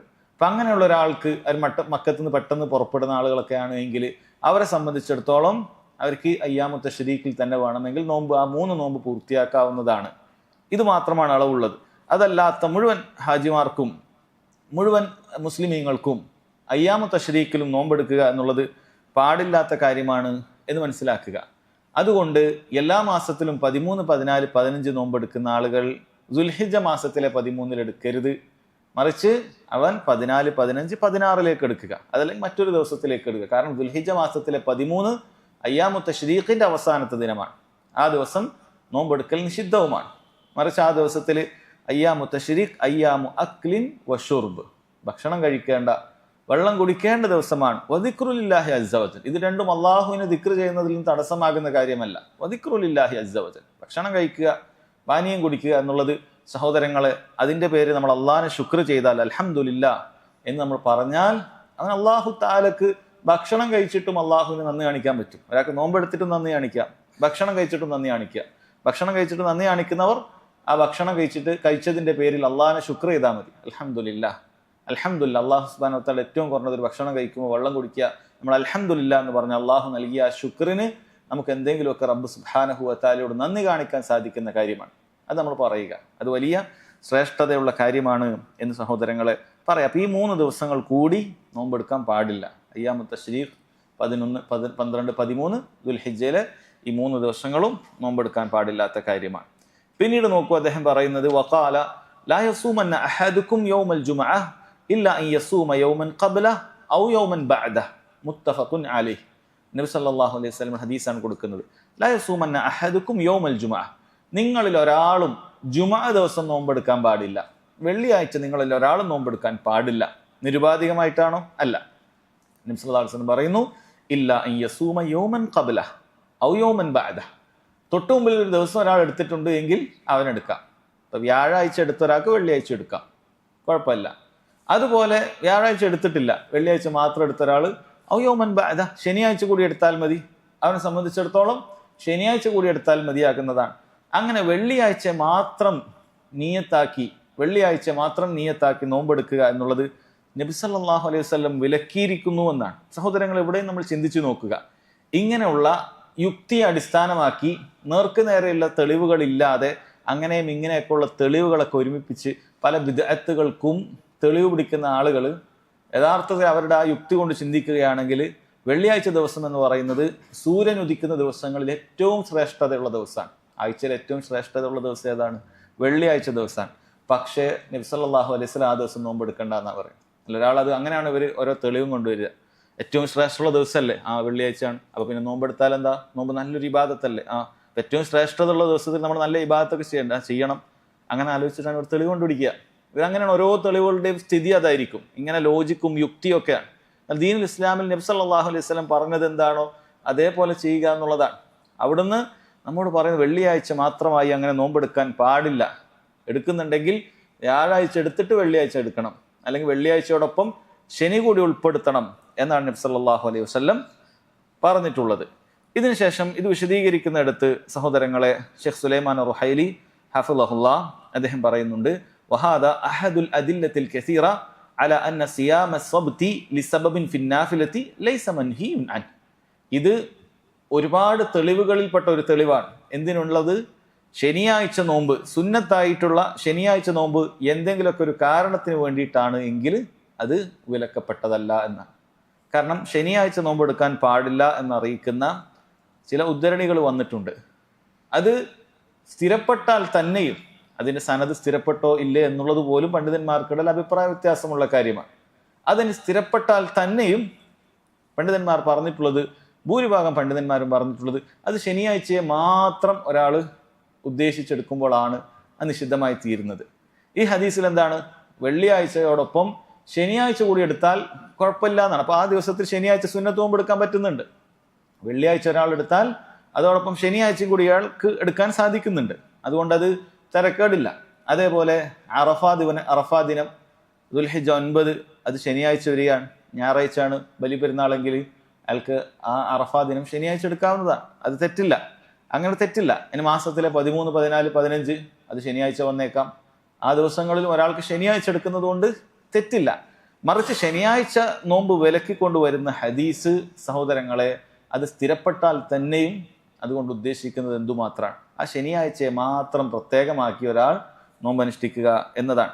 ഇത് പ്രത്യേകം മനസ്സിലാക്കുക. ഇവിടെ ഷെയ്ഖ് സുലൈമാൻ റുഹൈലി ഹഫിളഹുല്ലാ അദ്ദേഹം പറയുന്നുണ്ട്, വമിമ്മ ഉനബ്ബിഹു അലൈഹി ഹുനാ വഇൻ കുന്നാ നഖ്തസിർ. നമ്മൾ വളരെ ചുരുങ്ങിയ രൂപത്തിലാണ് ഈ കിതാബ് സിയാം വിശദീകരിക്കുന്നത് എങ്കിലും ഇവിടെ എനിക്കൊരു പ്രത്യേക കാര്യം ഓർമ്മപ്പെടുത്താനുണ്ട് എന്ന് പറഞ്ഞ് അദ്ദേഹം പറയാണ്, അന്നഹു ലാ യൻബഗി അൻ തുജ്അല ഹാദിഹിൽ മസ്അലതു സുന്നത്തിൻ വബിദ്അഹ് വവലാഇൻ വബറ കമാ നറാ ഫി സിനീനിൽ അഖീറ.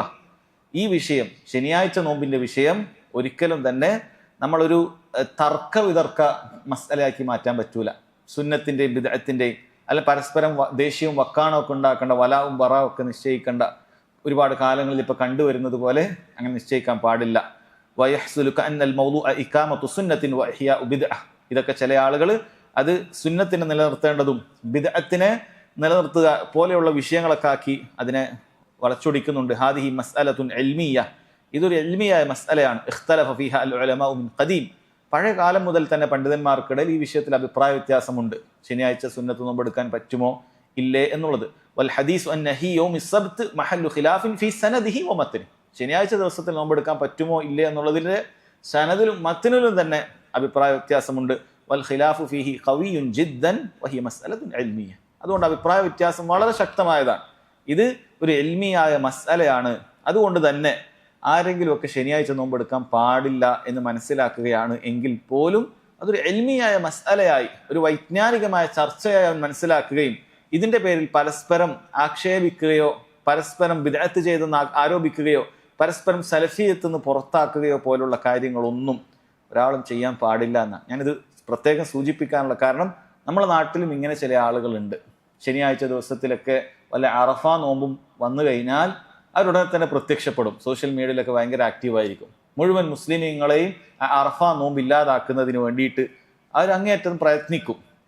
അവിടെ തീരുന്നില്ല. ആരെങ്കിലുമൊക്കെ ശനിയാഴ്ച നോമ്പ് എടുക്കുന്നത് തെറ്റില്ല എന്ന് പറഞ്ഞാൽ അവരെ വളരെ ശക്തമായി ആക്ഷേപിക്കുകയും അവർക്ക് ദീൻ അറിയില്ല, അവർക്ക് സലഫിയത്ത് അറിയില്ല, ഈ രൂപത്തിലൊക്കെ സംസാരിക്കുകയൊക്കെ ചെയ്യുന്ന ആളുകളുണ്ട്. അവരോടാണ് ഷെയ്ഖ് സുലൈമാൻ റുഹൈലി ഹഫിളഹുല്ലാ വളരെ കൃത്യമായി അവർക്ക് മറുപടി പറഞ്ഞിരിക്കുന്നത്. അതുകൊണ്ട് ഒരിക്കലും നമ്മൾ എന്ത് ചെയ്യാൻ പാടില്ല, ഇത്തരം അഹ്ലുസുന്നത്തിനിടയിലുള്ള അഭിപ്രായ വ്യത്യാസങ്ങളെ പരസ്പരം ചേരി തിരിയാനും വിതർക്കങ്ങൾക്ക് കാരണമാകാനും പരസ്പരം സുന്നത്തിൽ നിന്നും പുറത്താക്കാനും ഒന്നുമുള്ള കാരണമാക്കി ഒരിക്കലും മാറ്റാൻ പാടില്ല എന്ന് അദ്ദേഹം പറയാം. എന്നിട്ട് അദ്ദേഹം പ്രത്യേകം പറയുന്നു, പ്രത്യേകിച്ച് ജനങ്ങൾ എന്തെങ്കിലുമൊക്കെ ഒരു നന്മ ശീലിച്ചിട്ടുണ്ട്, ആ നന്മയാകട്ടെ മഹാന്മാരായ കിബാറുകളായ വളരെ വലിയ വലിയ പണ്ഡിതന്മാരൊക്കെ പറഞ്ഞിട്ടുള്ള ഒരു നന്മയാണ്, ജനങ്ങൾ ഒരുപാട് കാലമായി ചെയ്തു പോരുന്നതാണ് എങ്കിൽ ഇങ്ങനെയുള്ള ഒറ്റപ്പെട്ട അഭിപ്രായങ്ങൾ പറഞ്ഞിട്ട് ജനങ്ങൾ അത്തരം ഹൈറുകളിൽ നിന്നും ഒരിക്കലും നമ്മൾ തടസ്സപ്പെടുത്തരുത് എന്നാണ് പറയുന്നത്. എന്നിട്ട് അദ്ദേഹം ചില ഉദാഹരണങ്ങൾ പറയുന്നുണ്ട്. ഉദാഹരണത്തിന്, സ്ത്രീകളെ സംബന്ധിച്ചിടത്തോളം അവർ ശരീരം മുഴുവൻ മറക്കുക, മുഖം ഉൾപ്പെടെ മറക്കുക എന്നുള്ളത് പണ്ഡിതന്മാരിൽ വലിയൊരു വിഭാഗം പറഞ്ഞിട്ടുള്ള കാര്യമാണ്. ഇനി ഏതെങ്കിലുമൊക്കെ പണ്ഡിതന്മാർക്ക് അഭിപ്രായമുണ്ട് മുഖം മറക്കൽ നിർബന്ധമില്ല എന്ന അഭിപ്രായമുണ്ട് എന്നുള്ളത് ശരിയാണ്. അപ്പോൾ ഒരാൾ എല്ലാ സ്ത്രീകളും മുഖം മറക്കുന്ന ഒരു നാട്ടിൽ വന്നിട്ട് അയാൾ ഈ പറയുന്ന അഭിപ്രായം കൊണ്ടിടുക, സ്ത്രീകൾക്ക് മുഖം മറക്കൽ നിർബന്ധമില്ല, അത് അത്ര വലിയ നിർബന്ധമുള്ള വിഷയമല്ല. ഷെയ്ഖ് സുലൈമാൻ റുഹൈലി അദ്ദേഹം പറയുന്നത്, എന്തിനാണ് നിങ്ങൾ ഇത്തരം വിഷയങ്ങൾ അവിടെ കൊണ്ടിടുന്നത്? കാരണം ജനങ്ങൾ മുഖം മറക്കുകയാണ്, നല്ല ഹൈറാണ് അവർ ചെയ്യുന്നത്. മുഖം മറക്കാൻ പാടില്ല എന്നൊരാളും പറഞ്ഞിട്ടില്ല. മുഖം മറക്കൽ നിഷിദ്ധമാണെന്നോ ഏറ്റവും കുറഞ്ഞത് ഒരു കറാഹത്താണെന്നോ അഹ്ലുസുന്നത്തിന്റെ ഒരാലിമും പറഞ്ഞിട്ടില്ല. രണ്ടേ രണ്ട് അഭിപ്രായങ്ങളേ ഉള്ളൂ. ഒന്ന് വാജിബാണ്, നിർബന്ധമാണ്, ഒഴിവാക്കിയ കുറ്റം കിട്ടും. രണ്ട് മുസ്തഹബാണ്, വളരെയധികം പ്രതിഫലാർഹമായ കാര്യമാണ്. ഈ രണ്ട് അഭിപ്രായം അഹ്ലുസുന്നത്ത് വൽ ജമാഅത്തിന്റെ ഇടയിലുള്ളൂ. അപ്പോൾ എല്ലാവരും മറച്ചു വരുന്ന ഒരു സ്ഥലത്ത് ഹൈറിലുള്ള ഒരു നാട്ടിൽ പോയിട്ട് ഇത്തരം കാര്യങ്ങളൊക്കെ പ്രചരിപ്പിക്കുന്നതിൽ യാതൊരു ഹൈറുമില്ല.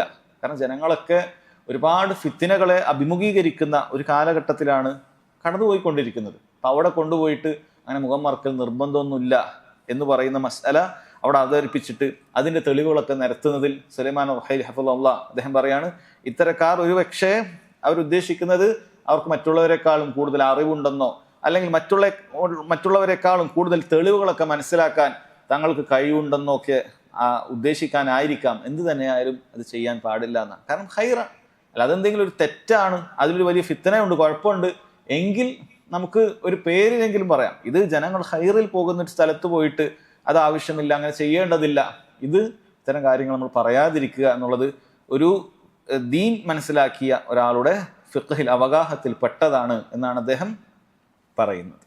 പിന്നീട് അദ്ദേഹം അതിൻ്റെ അവസാന ഭാഗങ്ങളിലേക്ക് റമളാനിൻ്റെ രാത്രിയിലുള്ള നിസ്കാരത്തെക്കുറിച്ചും നോമ്പിനെ കുറിച്ചൊക്കെ പറയുന്ന ഹദീസ് ഉദ്ധരിക്കുകയാണ്. വഖാല മൻ സാമ റമളാന ഈമാനൻ വഹ്തിസാബൻ ഗുഫിറ ലഹു മാ തഖദ്ദം മിൻ ദംബി വമൻ ഖാമ ലൈലത്തൽ ഖദ്രി ഈമാനൻ വഹ്തിസാബൻ ഗുഫിറ ലഹു മാ തഖദ്ദമ മിൻ ദംബിഹി മുത്തഫഖുൻ അലൈഹി. ആരെങ്കിലും റമളാൻ മാസത്തിൽ ഈമാനോടുകൂടി, വിശ്വാസത്തോടുകൂടി, വഹ്തിസാബ് പ്രതിഫലേച്ഛയോടുകൂടി, അള്ളാഹു ഇതിനെല്ലാം എനിക്ക് പ്രതിഫലം നൽകുമെന്നുള്ള അങ്ങേയറ്റത്തെ പ്രതീക്ഷയോടുകൂടി ആരെങ്കിലും നോമ്പെടുത്താൽ ഗുഫിറ ലഹു മാ തഖദ്ദമ മിൻ ദംബിഹി, കഴിഞ്ഞുപോയ അവൻ്റെ പാപങ്ങളെല്ലാം അള്ളാഹു സുബ്ഹാനഹു വ തആല പുറത്തു തരും എന്നുള്ളതാണ്. ഇത് നോമ്പിന്റെ ശ്രേഷ്ഠത അറിയിക്കുന്ന കാര്യമാണ്. അദ്ദേഹം അതിൻ്റെ ശേഷമുള്ള ഭാഗമായിരിക്കാം ഇവിടെ ഇത് എടുത്തു കൊടുത്തതിൻ്റെ ഉദ്ദേശം. അത് നിസ്കാരവും രാത്രി നിസ്കാരവുമായി ബന്ധപ്പെട്ട കാര്യമാണ്. വമൻ ഖാമ ലൈലത്തുൽ ഖദ്രി ഈമാനൻ വഹ്തിസാബൻ ഗുഫിറ ലഹു മാ തഖദ്ദമ മിൻ ദംബിഹി, ആരെങ്കിലും ലൈലത്തുൽ ഖദ്റിൽ ഈമാനോടുകൂടി ഇഹ്തിസാബോടുകൂടി രാത്രി നിസ്കരിച്ചാൽ അവൻ്റെ കഴിഞ്ഞുപോയ എല്ലാ പാപങ്ങളും അള്ളാഹു സുബ്ഹാനഹു വ തആല അവന് പുറത്തു തരും എന്ന് ഹദീസിൽ വന്നിട്ടുണ്ട്. ഇനി ഹദീസിന്റെ വേറെ റിവായത്തിൽ കാണാം, മൻ ഖാമ റമളാന ഈമാനൻ വഹ്തിസാബൻ ഗുഫിറ ലഹു മാ തഖദ്ദമ മിൻ ദംബിഹി, ആരെങ്കിലും റമളാനിന്റെ രാവിൽ എഴുന്നേറ്റ് നിസ്കരിച്ചാൽ അവൻ്റെ പാപങ്ങൾ പുറത്തു കിട്ടും. അപ്പോൾ എല്ലാ ദിവസവും അവൻ എന്ത് ചെയ്യുക? തറാവീഹ് നിസ്കരിക്കുക. ഇനി അതിന് സാധിക്കാത്ത ആളുകളാണെങ്കിൽ, വീട്ടിലുള്ള സ്ത്രീകളൊക്കെ ആണെങ്കിൽ അവർക്ക് എന്ത് ചെയ്യുക? രാത്രി നിസ്കാരം നിസ്കരിക്കുക. അങ്ങനെ നിസ്കരിച്ചു കഴിഞ്ഞാൽ അവരെ സംബന്ധിച്ചിടത്തോളം അവരുടെ പാപങ്ങൾ മുഴുവനും പുറത്തു കിട്ടാനുള്ള വലിയ പ്രതിഫലാർഹമായ കാര്യമാണ് റമളാനിന്റെ രാവിലുള്ള നിസ്കാരം എന്ന കാര്യം ഉദ്ധരിക്കുന്നതിന് വേണ്ടിയിട്ടാണ് അദ്ദേഹം ഇവിടെ കൊടുത്തിട്ടുള്ളത്. പിന്നീട് നോക്കൂ സഹോദരങ്ങളെ, ഇഅ്തികാഫുമായി ബന്ധപ്പെട്ട വിഷയമാണ് അദ്ദേഹം പിന്നീട് ചർച്ച ചെയ്യുന്നത്. വകാന സല്ലല്ലാഹു അലൈഹി വസല്ലം യഅ്തകിഫുൽ അശ്റൽ അവാഖിറ മിൻ റമളാൻ ഹത്താ തവഫാഹുല്ലാഹ് വഅതഖഫ അസ്വാജുഹു മിൻ ബഅദിഹി മുത്തഫഖുൻ അലൈഹി. അദ്ദേഹം പറയുന്നു, നബി സല്ലല്ലാഹു അലൈഹി വസല്ലമയുടെ ഹദീസാണത്. അഥവാ അവിടുത്തെ ഭാര്യമാർ പറയാണ്, നബി സല്ലല്ലാഹു അലൈഹി വസല്ലം റമളാനിലെ അവസാനത്തെ 10 ഇഅ്തികാഫ് ഇരിക്കുമായിരുന്നു. ഹത്താ തവഫാഹുല്ലാഹ്, അല്ലാഹു സുബ്ഹാനഹു വ തആല അദ്ദേഹത്തെ മരിപ്പിക്കുവോളം, നബി സല്ലല്ലാഹു അലൈഹി വസല്ലം വഫാത്താകുവോളം അവിടെ നിന്ന് എന്ത് ചെയ്തിട്ടില്ല? ഇഅ്തികാഫ് അവിടുത്തെ ജീവിതത്തിൽ ഉപേക്ഷിച്ചിട്ടില്ല എന്ന് കാണാൻ സാധിക്കും. വഅതഖഫ അസ്വാജുഹു മിൻ ബഅദിഹി, നബി സല്ലല്ലാഹു അലൈഹി വസല്ലമയുടെ ഭാര്യമാർ അവിടുത്തെ വഫാത്തിന് ശേഷം അവരും ഇഅ്തികാഫ് ഇരിക്കുമായിരുന്നു. മുത്തഫഖുൻ അലൈഹി, ബുഖാരി മുസ്ലിം ഉദ്ധരിച്ചിട്ടുള്ള ഹദീസാണിത്. അതുകൊണ്ട് സഹോദരങ്ങളെ, ഇഅ്തികാഫ് എന്ന് പറയുന്നത് വലിയ ശ്രേഷ്ഠതയുള്ള ഒരു സുന്നത്താണ്. അതിൻ്റെ ശ്രേഷ്ഠത അറിയിക്കുന്ന പ്രധാനപ്പെട്ട ഒരു കാര്യമാണ്. നബി സല്ലല്ലാഹു അലൈഹി വസല്ലം അത് പതിവായി ചെയ്തിരുന്നു എന്നാണ്. അവിടുന്ന് ഒരു റമളാനിലും ഇഅ്തികാഫ് ഉപേക്ഷിച്ചതായിട്ട് നമുക്ക് കാണാൻ സാധിക്കുകയില്ല. അവിടുന്ന് എല്ലാ റമളാനിലും ഇഅ്തികാഫ് ഇരുന്നിരുന്നു എന്നുള്ളത് തന്നെ അത് എത്ര മാത്രം പ്രതിഫലാർഹമായ കാര്യമാണ് എന്ന് നമുക്ക് മനസ്സിലാക്കാൻ സാധിക്കും. ഇനി എന്താണ് ഇഅ്തികാഫ് എന്ന് പറയുന്നത്? ഇഅ്തികാഫ് വലുസൂമുൽ മസ്ജിദി തഖറുബൻ ഇലല്ലാഹി തആല. ഒരാൾ അള്ളാഹുവിൽ നിന്നുള്ള പ്രതിഫലം പ്രതീക്ഷിച്ച് ഒരു മസ്ജിദിൽ കഴിച്ചു കൂട്ടുന്നതിനാണ് ഇഅ്തികാഫ് എന്ന് പറയുന്നത്. അതിന് മഹത്തരമായ ഒരു ലക്ഷ്യമുണ്ട്. പണ്ഡിതന്മാർ പറയും ഖത്ഉൽ അലായികി അനിൽ ഖലായിഖ്, അള്ളാഹുവിന്റെ പടപ്പുകളിൽ നിന്നും അവൻ ബന്ധങ്ങൾ മുറിക്കുക എന്നുള്ളതാണ്. എന്നിട്ട് അള്ളാഹുവുമായിട്ട് ഒഴിഞ്ഞിരിക്കുക. ഇതാണ് ഇഅ്തികാഫിന്റെ പ്രധാനപ്പെട്ട ലക്ഷ്യം. കാരണം ബാക്കിയുള്ള എല്ലാ ദിവസങ്ങളിൽ അവന് ജനങ്ങളുമായിട്ടൊക്കെ നല്ല സമ്പർക്കത്തിലാണ്. അതുകൊണ്ട് തന്നെ ഈ ഒരു 10 ദിവസം ആളുകളുമായിട്ടുള്ള ബന്ധങ്ങളും വ്യവഹാരങ്ങളൊക്കെ പരമാവധി കുറച്ച് തീരെ ഇല്ലാതാക്കിയിട്ട് അള്ളാഹുവുമായി ഒഴിഞ്ഞിരുന്നു കൊണ്ട് ഇബാദത്തുകളിൽ കഴിച്ചുകൂട്ടുക, അങ്ങനെ മസ്ജിദിൽ വന്നിരിക്കുക എന്നുള്ളതാണ് യഥാർത്ഥത്തിൽ ഇഅ്തികാഫ് എന്നതിൻ്റെ ലക്ഷ്യം. അതുകൊണ്ട് തന്നെ ആ ലക്ഷ്യത്തെ പൂർത്തീകരിക്കുന്ന ഇഅ്തികാഫാണ് നമുക്ക് വേണ്ടത്. അതെപ്പോഴും ശ്രദ്ധിക്കേണ്ട കാര്യമാണ്. ഇഅ്തികാഫ് എന്ന് പറയുന്നത് ഒരുപാട് ആളുകൾ വ്യത്യസ്ത സ്ഥലങ്ങളിൽ നിന്നും വന്ന് ഒരു സ്ഥലത്ത് കൂടിയിരുന്ന് അങ്ങനെ ഒരു 10 ദിവസം ഇങ്ങനെ ഒരുപാട് സംസാരങ്ങൾ നടത്തി, അതുപോലെ തന്നെ ഒരുപാട് ഭക്ഷണം കഴിച്ച് പിരിഞ്ഞ് ഒരുപാട് സൊറ പറഞ്ഞ് ആ രൂപത്തിൽ പിരിയുക എന്നുള്ളത് സഹോദരങ്ങളെ, അത് ഇഅ്തികാഫിന്റെ ലക്ഷ്യത്തെ ഇല്ലാതാക്കി കളയാം. ഇഅ്തികാഫ് എന്തിനു വേണ്ടിയിട്ടാണെന്ന് തിരിച്ചറിയാത്ത ആളുകളാണ് പലപ്പോഴും ആ രൂപത്തിൽ അവർ മസ്ജിദിലേക്ക് വരുന്നത് തന്നെ. എന്തിനാണ്? കാരണം ചിലപ്പോൾ വർഷത്തിലൊരു ഈ ഒരു 10 ദിവസം മാത്രം കാണുന്ന ഒരുപാട് ആളുകളൊക്കെ ഉണ്ടാവും. അവർ ഒരുപാട് സ്ഥലത്തു നിന്നൊക്കെ അവിടെ ഒരുമിച്ച് കൂടും. അപ്പോൾ ഈ ഒരു 10 ദിവസം എന്ത് ചെയ്യുക? ഒരുമിച്ച് എല്ലാവർക്കും ഭക്ഷണം കഴിച്ച് ഒരുമിച്ച് വർത്താനം പറഞ്ഞ്, ചിലപ്പോൾ ബാക്കിയുള്ള ദിവസങ്ങളിൽ പോലും വർത്താനം പറയാത്ത അത്രയാണ് ഇഅ്തികാഫിന്റെ രാത്രിയിൽ ആളുകൾ വർത്താനം പറയും. എത്ര വിരോധാഭാസമാണ് അത്. ഇഅ്തികാഫ് എന്ന് പറഞ്ഞാൽ ബാക്കിയുള്ള ദിവസങ്ങളെക്കാളും സംസാരങ്ങൾ കുറക്കേണ്ട ദിവസമാണ്. കൂടുതൽ ഖുർആൻ പാരായണമായി, ദിക്റുകളായി, ഇബാദത്തുകളായി, രാത്രി നിസ്കാരമായി, ഖിയാമുൽ ലൈലായി, അങ്ങനെയാണ് അതിൻ്റെ മണിക്കൂറുകൾ ചെലവഴിക്കേണ്ടത്. പക്ഷേ ബാക്കിയുള്ള ദിവസങ്ങളെക്കാളും കൂടുതൽ ആളുകൾ സംസാരിക്കാൻ ചിലപ്പോൾ ഈ ദിവസങ്ങൾ മാറ്റി വെക്കണം. കാരണം ഈ ദിവസം മുഴുവൻ ഫ്രീ ആണ്, വീട്ടിലില്ല, മസ്ജിദിൽ തന്നെ എല്ലാവരും മസ്ജിദിലുണ്ട്. ഇതേപോലെ ആളുകൾ രാത്രി മുഴുവൻ നേരം കാണുക എന്നുള്ള മറ്റു ദിവസങ്ങളിലില്ല. അതുകൊണ്ട് തന്നെ പരമാവധി സംസാരം, പരമാവധി ഭക്ഷണം കഴിക്കുക, ഇങ്ങനെയൊക്കെ ആയി ഇഅ്തികാഫിനെ എന്ത് ചെയ്യുന്നുണ്ട്? പലരും അതിൻ്റെ ലക്ഷ്യം നേടാതെ മസ്ജിദിൽ ഇരിക്കുക എന്നുള്ളത് മാത്രമായി തീർക്കാറുണ്ട്. ഇത് പണ്ഡിതന്മാർ വളരെ ഗൗരവത്തിൽ പറഞ്ഞതാണ്. ഷെയ്ഖ് സുലൈമാൻ റുഹൈലി ഹഫ്ളഹുല്ലാ അദ്ദേഹം പറയാണ്, ഈ കാലഘട്ടത്തിലെ ആളുകൾക്കുള്ള മൊബൈൽ ഫോൺ എന്ന് പറയുന്നത് അവരുടെ ഇഅ്തികാഫിന്റെ ലക്ഷ്യത്തെ വലിയ നിലക്ക് തന്നെ മുറിക്കുന്നുണ്ട്, ആ ലക്ഷ്യത്തിൽ നിന്നും അവരെ തടയുന്നുണ്ട്. കാരണം പഴയ കാലത്ത് നിങ്ങൾ ചിന്തിച്ചു നോക്കിയാൽ ഒരാൾ മസ്ജിദിലേക്ക് ഇഅ്തികാഫിന് വന്നിരുന്നാൽ അവൻ അങ്ങാടിയിലേക്ക് പോകുന്നില്ല, അങ്ങാടിയിലുള്ള ആളുകളെ കാണുന്നില്ല, അല്ല അങ്ങാടി വർത്തമാനങ്ങൾ, അതുപോലെയുള്ള സംസാരങ്ങൾ, നാട്ടിൽ നടക്കുന്ന വർത്തമാനങ്ങൾ, ഇങ്ങനെയുള്ള കാര്യങ്ങളൊന്നും അറിയാതെ മസ്ജിദിൽ തന്നെ ഇരുന്ന് അള്ളാഹുവിന് മാത്രം ഇബാദത്ത് ചെയ്ത് ഖൽബ് അള്ളാഹുലേക്ക് മാത്രമാക്കി അവൻ ജനങ്ങളിൽ നിന്നെല്ലാം മാറിയിരുന്ന് ഇബാദത്തിന് അവൻ സാധിക്കുന്നുണ്ട്. പക്ഷെ ഈ കാലഘട്ടത്തിൽ എന്താണ് അവസ്ഥ? ഈ കാലഘട്ടത്തിൽ അവൻ എവിടെ ഇരുന്നാലും ലോകത്ത് എവിടെ നടക്കുന്ന വിഷയങ്ങളും ഫിത്തനകളും ഒക്കെ അവൻ്റെ കയ്യിലേക്ക് എത്തുകയാണ്. അങ്ങനെ എല്ലാം കേൾക്കുകയും എല്ലാത്തിനും മറുപടി പറയുകയും എല്ലാത്തിനും സംസാരിക്കുകയും. ഇനിയോ കച്ചവടങ്ങളോ? അല്ലെ, കച്ചവടം പഴയ കാലത്ത് അവൻ വിട്ടുകൂടെ വന്നാൽ പിന്നെ അവൻ്റെ കച്ചവടമൊന്നുമില്ല. ചിന്നോ ഇവൻ്റെ കച്ചവടം നടത്തുകയാണ്, ഇങ്ങനെ മൊബൈലിലൂടെ കച്ചവടങ്ങൾ നടത്തുന്നു, ഓൺലൈനായി കച്ചവടങ്ങൾ നടത്തുന്നു. എല്ലാം മസ്ജിദുകളിൽ നിന്ന് ചെയ്യുന്ന ആളുകളുണ്ട്. മസ്ജിദ് യഥാർത്ഥത്തിൽ ഇത്തരം കച്ചവടത്തിന്റെ കാര്യങ്ങൾ പോലും ചെയ്യാൻ പാടില്ല എന്നുള്ളതാണ്. എന്നാൽ ചില ആളുകൾ അവരുടെ സംസാരങ്ങളും കച്ചവടങ്ങൾ ഉറപ്പിക്കുന്നതും കച്ചവടം നടത്തുന്നതും ഇതൊക്കെ മസ്ജിദുകളിലായി പോകുന്നുണ്ട്. അപ്പം അത് വളരെ ഗൗരവമുള്ള കാര്യമാണ്. ഇനി ഒരുപാട് കുട്ടികളെ സംബന്ധിച്ചിടത്തോളം നമുക്ക് വളരെ ഖേദത്തോടെ കാണാൻ സാധിക്കുന്നതാണ്, അവർ ഓൺലൈൻ ഗെയിമുകളും മറ്റുമൊക്കെ മസ്ജിദുകളിൽ വന്ന് മൊബൈലുകളിലൊക്കെ ഇഅ്തികാഫിന് ഇരിക്കാൻ വന്ന കുട്ടികളാണ്. അപ്പോൾ വീട്ടിൽ നിന്നും ഇഅ്തികാഫാണെന്ന് പറയുമ്പോൾ മൊബൈലൊക്കെ കൊടുത്ത് വിടാണ്. അപ്പോൾ വീട്ടിലാവുമ്പോൾ സാധാരണ രാത്രി അവർ മൊബൈലൊന്നും ഉപയോഗിക്കാത്തതായിരിക്കും. ഇഅ്തികാഫിന് വന്നിട്ട് മസ്ജിദിൽ ഇരുന്നു കൊണ്ട് ഒരുപാട് ഫോണിൽ കളിക്കുക, അങ്ങനെ സമയം കൊല്ലുക, ഇത് കാണാൻ സാധിക്കും. അതുകൊണ്ട് സഹോദരങ്ങളെ, ഇഅ്തികാഫ് എന്ന് പറഞ്ഞാൽ കേവലം മസ്ജിദിൽ ഒരുമിച്ച് കൂടുക എന്നുള്ളതല്ല. അങ്ങനെ മാത്രം ഉദ്ദേശിക്കുന്ന ആളുകൾ ഇഅ്തികാഫിന് വരാതിരിക്കലാണ് ഉത്തമം. കാരണം നിങ്ങളുടെ ഇഅ്തികാഫ് ഒരു പക്ഷേ മറ്റുള്ള ഒരുപാട് ആളുകളുടെ ഇഅ്തികാഫിന് അതിന് കോട്ടം വരുത്തുന്നതാണ്. അത് സ്ത്രീകളും പ്രത്യേകം ശ്രദ്ധിക്കേണ്ടതാണ്. ഇപ്പോൾ സ്ത്രീകളെ സംബന്ധിച്ചിടത്തോളം ഇഅ്തികാഫ് ഇരിക്കൽ അവർക്കും സുന്നത്താണ്. പക്ഷെ അതിന് ചില നിബന്ധനകളൊക്കെ ഉണ്ട്. ഭർത്താക്കന്മാരുടെ പെർമിഷൻ അവർക്ക് നിർബന്ധമാണ്. 4 മദ്ഹബിലും ഏകാഭിപ്രായമുള്ള കാര്യമാണ്. ഭർത്താവിന് ഇഷ്ടമല്ല എങ്കിൽ സ്ത്രീകൾക്ക് ഒരിക്കലും എന്ത് ചെയ്യാൻ സാധിക്കുകയില്ല, മസ്ജിദിൽ വന്ന് ഇഅ്തികാഫ് ഇരിക്കാൻ സാധിക്കുകയില്ല. അവർ പാടില്ല, തെറ്റാണ്. അതുകൊണ്ട് തന്നെ സ്ത്രീകൾ എന്ത് ചെയ്യണം? അങ്ങനെ വരുന്നുണ്ട് എങ്കിൽ തന്നെ ആ മസ്ജിദിൽ കൃത്യമായ ഹിജാബൊക്കെ പാലിക്കാൻ പറ്റുന്ന, പുരുഷന്മാരൊന്നും കാണാത്ത നല്ല മറയുള്ള സ്ഥലമുള്ള ഒരു ഇടം ആ മസ്ജിദിൽ ഉണ്ട് എന്ന് ഉറപ്പുവരുത്തണം. അത് വളരെ ഗൗരവത്തിൽ ഉറപ്പുവരുത്തേണ്ട കാര്യമാണ്. അതല്ലെങ്കിൽ ഒരു സ്ത്രീ ഒരു മസ്ജിദിലേക്ക് വന്ന് ഒറ്റപ്പെട്ട് അവിടെ വേറൊരു സ്ത്രീകളൊന്നുമില്ല, അങ്ങനെ ഒരു അവസ്ഥയിലൊന്നും ഒരു സ്ത്രീയും വന്ന് എത്തിക്കാഫിലേക്ക് ഇരിക്കാൻ പാടില്ല. അതേപോലെ കുട്ടികളൊക്കെ ആയിട്ട് വരുന്ന സ്ത്രീകളുണ്ട് എങ്കിൽ അത് ശ്രദ്ധിക്കണം.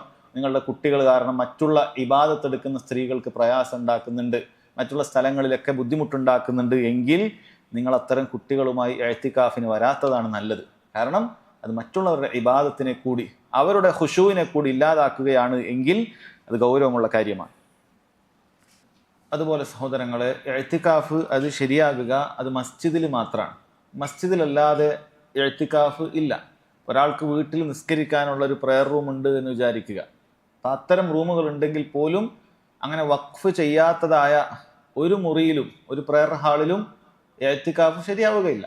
എത്തിക്കാഫ് ശരിയാകണമെങ്കിൽ വഖഫ് ചെയ്ത മസ്ജിദുകളായിരിക്കണം എന്നുള്ളത് നിർബന്ധമായ കാര്യമാണ്. അതുപോലെ 5 നേരം ജമാഅത്ത് നടക്കുന്ന മസ്ജിദ് ആയിരിക്കണം. കാരണം അതല്ല എങ്കിൽ അയാൾക്ക് 5 നേരം ജമാഅത്തായി നിസ്കരിക്കാൻ സാധിക്കുകയില്ല. ഒരു മസ്ജിദുണ്ട്, അത് അവിടെ വെറുതെ കിടക്കാണ്, അവിടെ ഒരു മനുഷ്യന്മാർ വരുന്നില്ല, 5 നേരം നിസ്കരിക്കാൻ സാധിക്കാത്ത ജമാഅത്ത് ഇല്ലാത്തതാണ് എങ്കിൽ അവൻ ജമാഅത്തുള്ള മസ്ജിദിലാണ് തിരഞ്ഞെടുക്കേണ്ടത് എന്ന് പ്രത്യേകം ശ്രദ്ധിക്കുക. അതുപോലെ ജുമുഅ കൂടി ഉണ്ട് എങ്കിൽ അതാണ് ഏറ്റവും നല്ലത്. കാരണം അതല്ല എങ്കിൽ അവന് ആഴ്ചയിൽ ആ 10 ദിവസത്തിൽ വരുന്ന 1 or 2 വെള്ളിയാഴ്ച ഉണ്ടായേക്കാം. അപ്പം ആ ദിവസങ്ങളിൽ അവന് പുറത്തു പോകേണ്ടി വരും. അതുകൊണ്ട് ജുമുഅ കൂടിയുള്ള മസ്ജിദിലാണ് അവൻ തിരഞ്ഞെടുക്കേണ്ടത് എന്ന് പ്രത്യേകം മനസ്സിലാക്കുക. അതുപോലെ സഹോദരങ്ങളെ, ഇഅ്തികാഫ് അതിൻ്റെ സമയം എന്ന് പറയുന്നത് എപ്പോഴാണ്? നമ്മൾ എപ്പോഴാണ് ഇഅ്തികാഫിലേക്ക് പ്രവേശിക്കേണ്ടത്? അത് നമ്മൾ അവസാനത്തെ 10 ആരംഭിക്കുന്നതിന് മുമ്പാണ്. അഥവാ 21 രാവിലെ ആകുന്നതിന് മുമ്പ് തന്നെ. അത് 20 നോമ്പിലാണ് നമ്മൾ ഉള്ളത് എങ്കിൽ ഈ മഗ്രിബോട് കൂടി നമ്മൾ 21 രാവിലേക്ക് പ്രവേശിക്കുകയാണ്. അപ്പം അതിന് മുമ്പായിട്ട് തന്നെയാണ് നമ്മൾ പ്രവേശിക്കേണ്ടത്. അഥവാ ഒരാൾക്ക് 10 ദിവസവും ഇഅ്തികാഫ് ഇരിക്കാൻ പറ്റിയാൽ അതാണ് ഏറ്റവും ഹൈറായിട്ടുള്ളത്. എന്നാൽ ഒരാൾക്ക് സാധിക്കുന്നില്ലെങ്കിൽ സാധിക്കുന്ന അത്രയും ഒരാൾക്ക് ഇരിക്കാവുന്നതാണ്. ഒരാൾക്ക് പൂർണ്ണമായി സാധിക്കുന്നില്ല, രാത്രി മാത്രമേ സാധിക്കുന്നുള്ളൂ, അയാൾക്കത് അനുവദനീയമാണ്.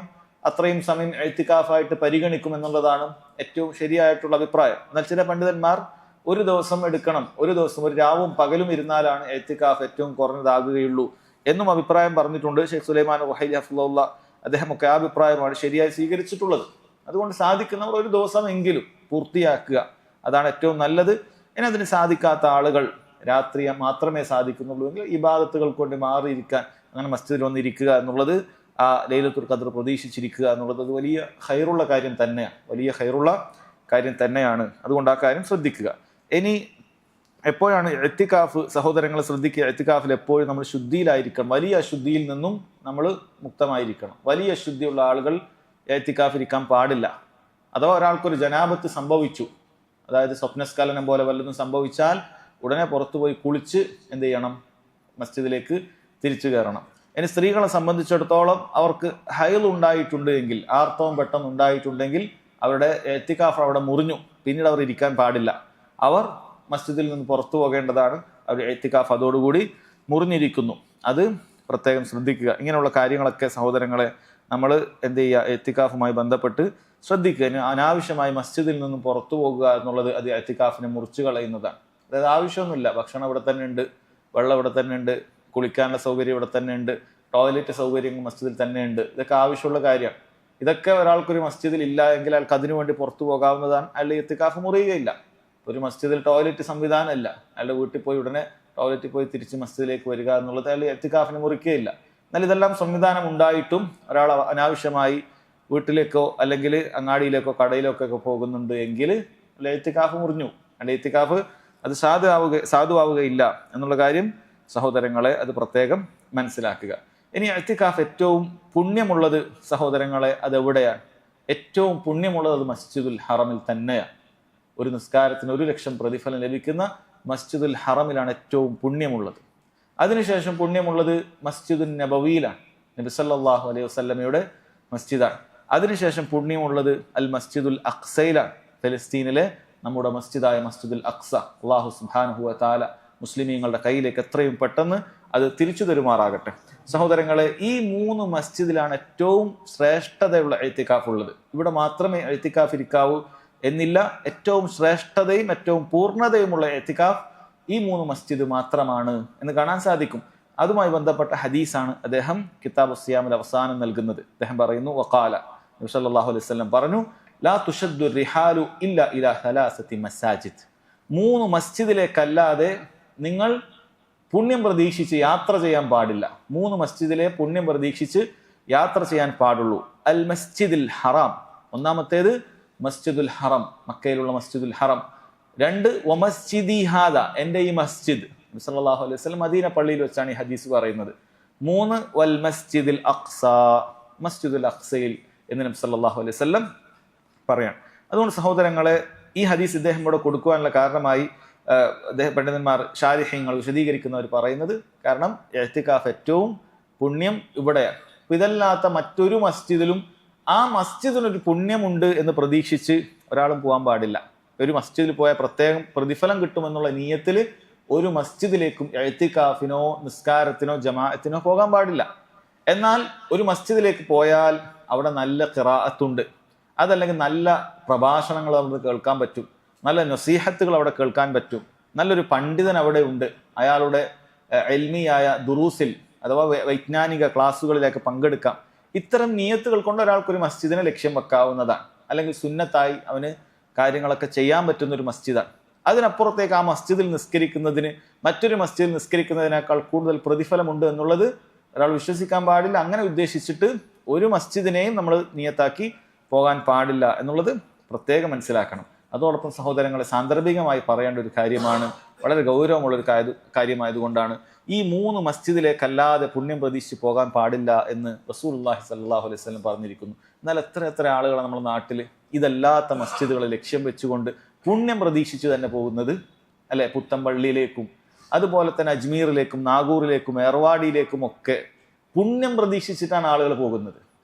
ഞാൻ അവിടെ പോയി ആളുകൾ അവിടെയുള്ള മഹാന്മാരെന്ന് പറയുന്ന ആളുകൾ വിളിച്ചു പ്രാർത്ഥിക്കുന്ന കാര്യത്തെ കുറിച്ചിട്ടല്ല, അത് ദീനുൽ ഇസ്ലാമിന് പുറത്തു വന്ന് ശിർക്കാണ്. ഇനി ഒരാൾ അള്ളാഹിനോട് പ്രാർത്ഥിക്കാൻ വേണ്ടി ഇത്തരം സ്ഥലങ്ങളിലേക്ക് പോകുന്നുണ്ടെങ്കിൽ തന്നെ അത് ബിദ്അത്താണ്, അത് ഷിർക്കിലേക്കുള്ള മാർഗവുമാണ്. കാരണം ഇത്തരം ദർഗകളെയാണ് അയാൾ ലക്ഷ്യം വെച്ച് പോകുന്നത്. അതുകൊണ്ട് വളരെ ഗൗരവം. നബി സല്ലല്ലാഹു അലൈഹി വസല്ലം ഹദീസ് വളരെ വ്യക്തമായി ബുഖാരിയിലും മുസ്ലിമിലുള്ള സ്വഹീഹായ ഹദീസാണ്.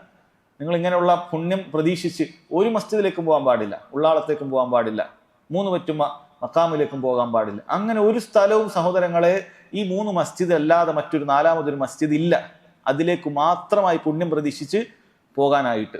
കാരണം അത് വളരെ കൃത്യമായി ഹദീസിൽ വന്നതാണ്. ഇതൊക്കെ നമ്മൾ കൃത്യമായി പറയുമ്പോൾ ചില ആളുകൾ അവരുടെ കയ്യിൽ യാതൊരു തെളിവില്ലാതിരിക്കുന്ന സമയത്ത് അവർ പറയും, അപ്പോൾ മസ്ജിദ് ഖുബയിലേക്ക് പോകേണ്ടതില്ലേ എന്നുള്ളത്. മസ്ജിദ് ഖുബ നമുക്കറിയാം, മദീനയിൽ നബി സല്ലല്ലാഹു അലൈഹി വസല്ലം പറഞ്ഞിട്ടുണ്ട്, ആരെങ്കിലുമൊക്കെ വീട്ടിൽ നിന്നും ശുദ്ധിയായി അവൻ വുളു എടുത്തിട്ട് മസ്ജിദുൽ ഖുബയിലേക്ക് എത്തി 2 റക്അത്ത് നിസ്കരിച്ചാൽ അവനൊരു ഉംറ ചെയ്തതിന്റെ പ്രതിഫലം ലഭിക്കും.